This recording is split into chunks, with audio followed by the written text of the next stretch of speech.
This happened a few weeks ago, so it's still fresh in my mind. I live in a quiet suburb in Delaware, but I'm a sophomore in college out in California. This happened during fall break in October, when I was back home for a few days. I come home every chance I can, which honestly always feels a little bittersweet. I love seeing my parents, but they're really traditional, which can be suffocating. One of the things that drives me crazy is how uptight they are about weed. Even though it's recently been legalized here, they'd lose their minds if they knew I smoked. They've never really gotten used to the idea that I'm an adult now. I can't really understand their position on the whole thing, but at the end of the day, they are my parents, and I would never disrespect them, especially while I'm under their roof. Whenever I'm home, I have to sneak around to avoid getting caught. I hate to admit it, but sneaking around my parents is a skill I've mastered over the years. I can't even count the number of times I've snuck out of the house late at night, let alone all the other mischievous shit I used to do. My dad has the nose of a bloodhound, so smoking inside isn't an option. Thankfully, my old tree house is still standing in the front yard. My parents built it for me when I was a kid, and even though it's weathered and creaky in some spots, it's held up surprisingly well. It's high enough in the trees that it's basically hidden from view, especially from the house. From up there, I can see everything: the yard, the street, some windows of the house, but no one can see me unless they know exactly where to look. When I was younger, that treehouse was the place I went when I needed to escape, which, if you knew what I was like as a child, was relatively often. It's honestly kind of hard to talk about with all the old memories flooding back, but I'll get to the point. On the Saturday before I was supposed to fly back to school, my parents were out at some banquet or something that was going to run late into the evening. I knew they wouldn't be home for hours, but I didn't know exactly when they'd be returning.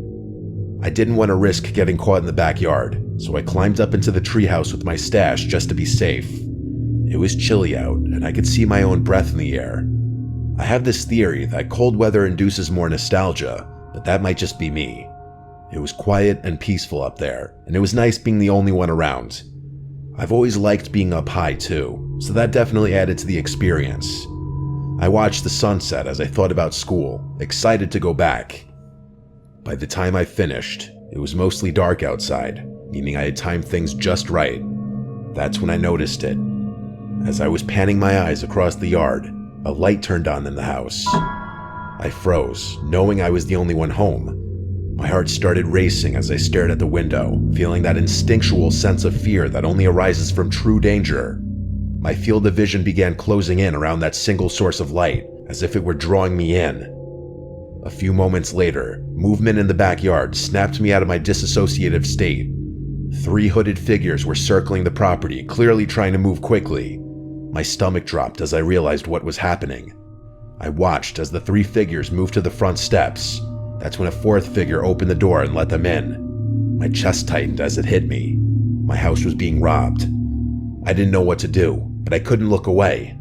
Part of me was still frozen, and another part of me was still trying to convince myself that what I was seeing was real. That's the best way I can explain what I was feeling in that moment. One of the figures stayed outside, pacing the yard. I think some subconscious part of me clicked, because I looked down and my phone was in my hand, open to the keypad on my phone app. Without thinking, I dialed 911 and whispered into the phone, trying to stay as quiet as possible. I told the operator what was happening and hung up.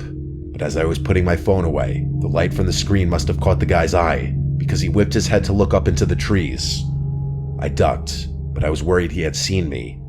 Not 3 seconds later, I got my answer. I heard a voice yell out, "Hey," clearly directed at me. I peeked around one of the wooden floor pieces and saw a dark figure walking towards the base of the tree. He knew where I was. I was sure of it. He got to the base of the tree and started climbing the wooden planks that led up to the treehouse. I screamed that police were on their way, hoping to scare him off, but he didn't stop. He just kept climbing, his hands gripping the planks like he was determined to get to me. Without thinking, I grabbed my bong, the only thing within reach, and threw it as hard as I could. It hit him in the head and shattered into a million pieces, and he let out a loud curse before falling to the ground. He wasn't very high up, but it was enough to make him reconsider. Instead of climbing back up again, he ran back towards the house and shouted at the other guys who were still inside. The next thing I saw was all 4 of them running to my backyard, where they presumably entered and exited from. My heart was still beating like crazy. Not even 3 minutes later, the police arrived. I was shaking so badly as I climbed down from the treehouse that I thought I was going to fall. I tried to tell them what had happened, but my words were a mess. I told them that I hadn't seen a getaway car and that I didn't get a good look at any of their faces. My parents pulled in not long after that. They were really sympathetic about the whole thing, which I was grateful for. The police told us that the robbers must have known my parents would be out that night. It seemed like a planned job, but what they didn't plan for was me being there. I still don't know how to feel about it. I especially don't want to think about what would have happened had that guy gotten all the way up to the treehouse. I'm back at school now, but if I'm being honest, I haven't had a good night's sleep since this incident. I'm terrified those people might come back, and even more terrified that my parents are there all alone. I'm worried sick about their safety, and I just hope that's the last we ever hear of them. I hope I never have to give an update, but I will if God forbid something comes up.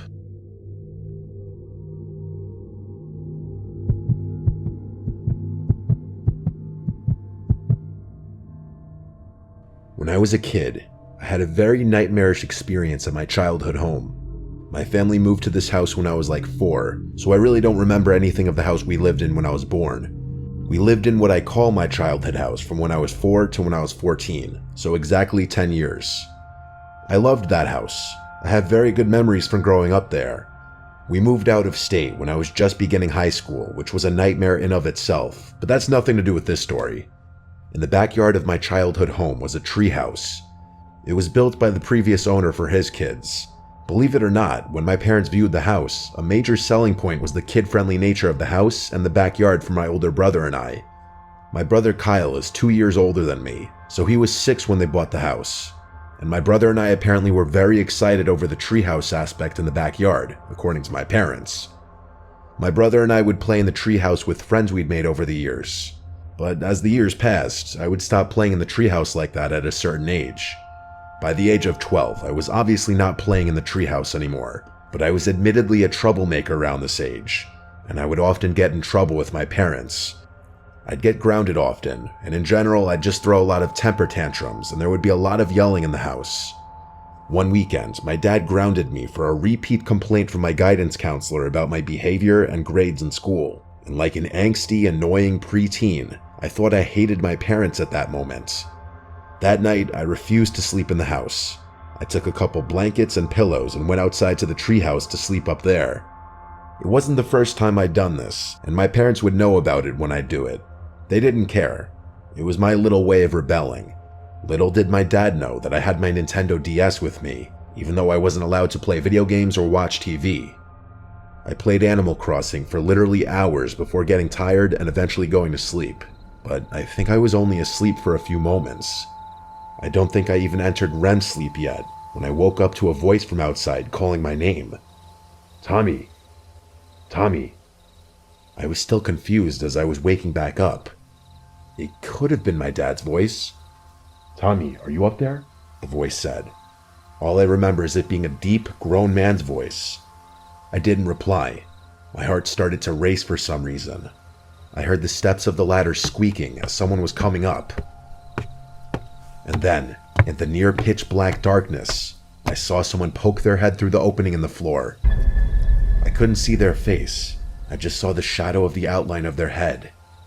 He said, there you are. I replied, Dad? But this was where he stopped responding entirely. For about 20 seconds, I stared at this head that I presume was staring back at me. I was waiting for my eyes to readjust to the darkness, but something told me that that wasn't my dad.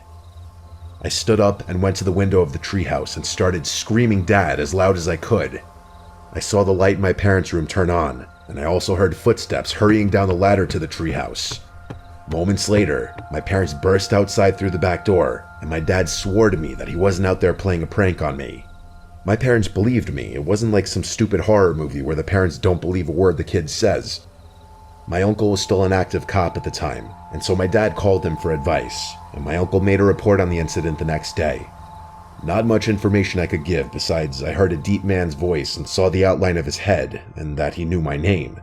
Not much the police could work with. Obviously, I never spent a night in the treehouse again. My dad for a while thought it was one of the neighbors directly across from us, but he could never prove it. For years, whenever I'd see him outside and he'd say hi to me, I'd try to think back to the voice from that night, but I just couldn't remember it clearly enough to make a comparison.